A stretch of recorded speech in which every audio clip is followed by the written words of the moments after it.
আসসালামু আলাইকুম। আশা করি সকলেই ভালো আছেন। সুপ্রিয় চাকরিপ্রত্যাশী ভাই ও বোনেরা, স্থানীয় সরকার পল্লী উন্নয়ন ও সমবায় মন্ত্রণালয় কর্তৃক নিয়োগ সার্কুলার প্রকাশ করা হয়েছে। তো এই সার্কুলারে কিন্তু আবেদন চলমান। সার্কুলারটা আপনারা দেখতে পারেন। এটা একটা সরকারি নিয়োগ সার্কুলার। তো আপনারা অবশ্যই ভিডিওটা শেষ পর্যন্ত দেখবেন। তাহলে এই সার্কুলার নিয়ে সকল কিছু আপনি সুন্দরভাবে জানতে পারবেন। স্থানীয় সরকার বিভাগের ৯ সেপ্টেম্বর স্মারকের ছাড়পত্রের নির্দেশনা অনুযায়ী রাজস্ব খাতভুক্ত ঢাকা মশক নিবারণী দপ্তরের নিম্নবর্ণিত শূন্যপদসমূহ সরাসরি নিয়োগের মাধ্যমে পূরণের লক্ষ্যে পদের পাশে উল্লেখিত যোগ্যতা এবং বর্ণিত শর্তাদি পূরণ সাপেক্ষে বাংলাদেশের প্রকৃত নাগরিকদের নিকট হতে অনলাইনে আবেদনের জন্য আহ্বান করা যাচ্ছে। তো এই সার্কুলারে কিন্তু বাংলাদেশের যেকোনো জেলার যেকোনো প্রার্থী চাইলে কিন্তু আবেদন করতে পারবে এবং অবশ্যই অনলাইনের মাধ্যমে আবেদনটা করতে হবে এবং এটা হচ্ছে স্থানীয় সরকার পল্লী উন্নয়ন থেকে পরিচালিত, যেটা হচ্ছে ঢাকা মশক নিবারণী দপ্তর থেকে এই সার্কুলারটা প্রকাশ করা হয়েছে।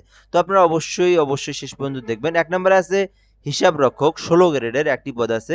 আবেদনের জন্য আপনাদেরকে কোনো স্বীকৃতি বোর্ড হইতে বাণিজ্য বিভাগে অনন্য দ্বিতীয় বিভাগে উচ্চ মাধ্যমিক সার্টিফিকেট থাকলে আপনারা আবেদন করতে পারবেন। অর্থাৎ আপনারা যারা এইচএসসি অর্থাৎ ইন্টার পাস করছেন যারা, তারাই কিন্তু আবেদন করতে পারবেন। তবে শর্ত যেহেতু এটা হিসাব রক্ষক, সেক্ষেত্রে অবশ্যই বিজনেস স্টাডি নিয়ে যারা করছেন তারাই কিন্তু আবেদন করতে পারবেন। ২ নম্বর আছে অফিস সহকারী কাম কম্পিউটার মুদ্রাক্ষরিক ১৬ গ্রেডের একটি পদ আছে। যারা এইচএসসি পাস করছেন পাশাপাশি কম্পিউটারের বেসিক নলেজ জানা আছে, তারা কিন্তু অফিস সহকারী কাম কম্পিউটার মুদ্রাক্ষরিকে আবেদন করতে পারেন। কোনো স্বীকৃতি বোর্ড হইতে অনন্য দ্বিতীয় বিভাগ বা সমমানের জিপিএতে উচ্চ মাধ্যমিক সার্টিফিকেট থাকলে আপনারা আবেদন করতে পারবেন। পাশাপাশি কম্পিউটারের যারা জানা আছে, কম্পিউটার কাজ জানা আছে, তারা কিন্তু এই পদে আবেদন করতে পারেন। ৩ নম্বর আছে কম্পিউটার মুদ্রাক্ষরিক ১৬ গ্রেড একটি পদ আছে। এক্ষেত্রে আবেদনের জন্য অবশ্যই আপনাদেরকে এইচএসসি পাস থাকতে হবে। এটাতেও কিন্তু আপনার কম্পিউটারের যে বেসিক নলেজ, এই বিষয়গুলো কিন্তু আপনার জানা থাকতে হবে। অর্থাৎ আপনি যদি কম্পিউটার টাইপের কাজ পারেন তবেই কিন্তু আপনি আবেদনটা করতে পারবেন। তো এরপরে ৪ নম্বর আছে অফিস সহায়ক ২টি পদ আছে। যারা এসএসসি পাস করছেন তারাই আবেদন করতে পারবেন। এখানে কিন্তু আলাদা কোনো অভিজ্ঞতা বা কোনো কিছুর কথা বলা হয়নি। শুধুমাত্র এসএসসি পাস হইলেই কিন্তু আপনারা অফিস সহায়ক পদে আবেদন করতে পারবেন। তো এইটা একটা যদিও ছোট সার্কুলার, ৫টি পদ আছে সর্বমোট। তো যে যার শিক্ষাগত যোগ্যতা অনুযায়ী কিন্তু সে পদে আবেদন করতে পারেন। যেহেতু আমাদের এই চ্যানেলে বাংলাদেশের সরকারি যত নিয়োগ সার্কুলার আছে, একজনেরও যদি নিয়োগ সার্কুলার প্রকাশ করে সেটাও আমরা আপলোড দেই।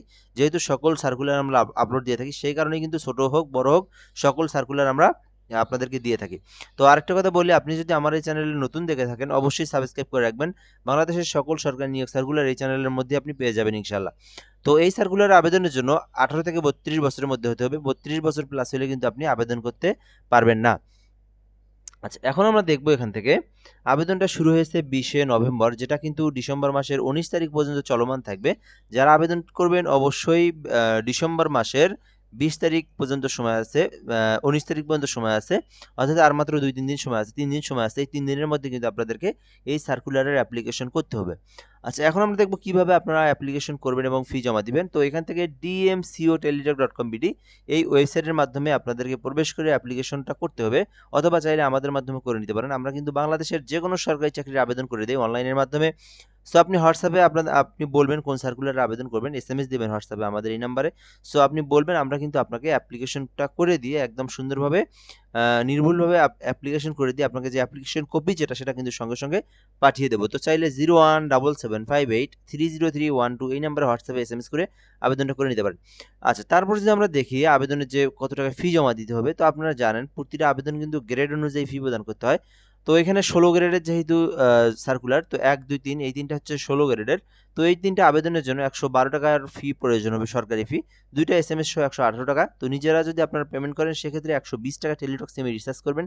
তারপরে কিন্তু আপনারা ফি জমা দিবেন। অর্থাৎ ১, ২, ৩ এর মধ্যে যদি কেউ আবেদন করেন ১২০ টাকার প্রয়োজন হবে। আর যদি কেউ নিচের যেটা দেখলেন অফিস সহায়ক ২টি পদ আছে, তো ওখানে যেহেতু এসএসসি পাশের ২০তম গ্রেড, সেক্ষেত্রে শুধুমাত্র ৫৬ টাকা, আপনারা ৬৫ টাকায় রিচার্জ দিয়ে কিন্তু আপনারা এই সার্কুলারে এই পদে অ্যাপ্লিকেশনটার ফি জমা দিতে পারবেন। কিভাবে জমা দিবেন ফি সেটাও বলা আছে এখানে। টেলিটক সিমের মেসেজ বক্সে যাওয়ার পরে ডিএমসিও স্পেস ইউজার আইডি লিখবেন। লেখার পরে 16322 নাম্বার আপনারা সেন্ড করবেন। সেন্ড করার পরে কিন্তু আপনাকে একটা পিন নাম্বার দেওয়া হবে। ওই পিন নাম্বার দিয়ে আপনি কিন্তু পরবর্তীতে আবার আপনি DMCO ES space pin number দিয়ে 16322 নাম্বার আপনি সেন্ড করবেন। তো সেন্ড করার পরে কিন্তু আপনার অ্যাপ্লিকেশনটা হয়ে যাবে। এই পদ্ধতিতে আপনাদেরকে ১৯ তারিখের আগে আবেদনটা করতে হবে। আশা করি আপনি এই সার্কুলার সম্পর্কে বিষয়বস্তু বুঝতে পেরেছেন। যদি আরও কিছু আপনার জানার থেকে থাকে সেক্ষেত্রে কিন্তু আপনি কমেন্ট বক্সে কমেন্ট করে জানাতে পারেন। ইনশাআল্লাহ আমরা রিপ্লাই দিয়ে সেই বিষয়টাকে জানিয়ে দেওয়ার চেষ্টা করব। ভালো থাকবেন। আসসালামু আলাইকুম।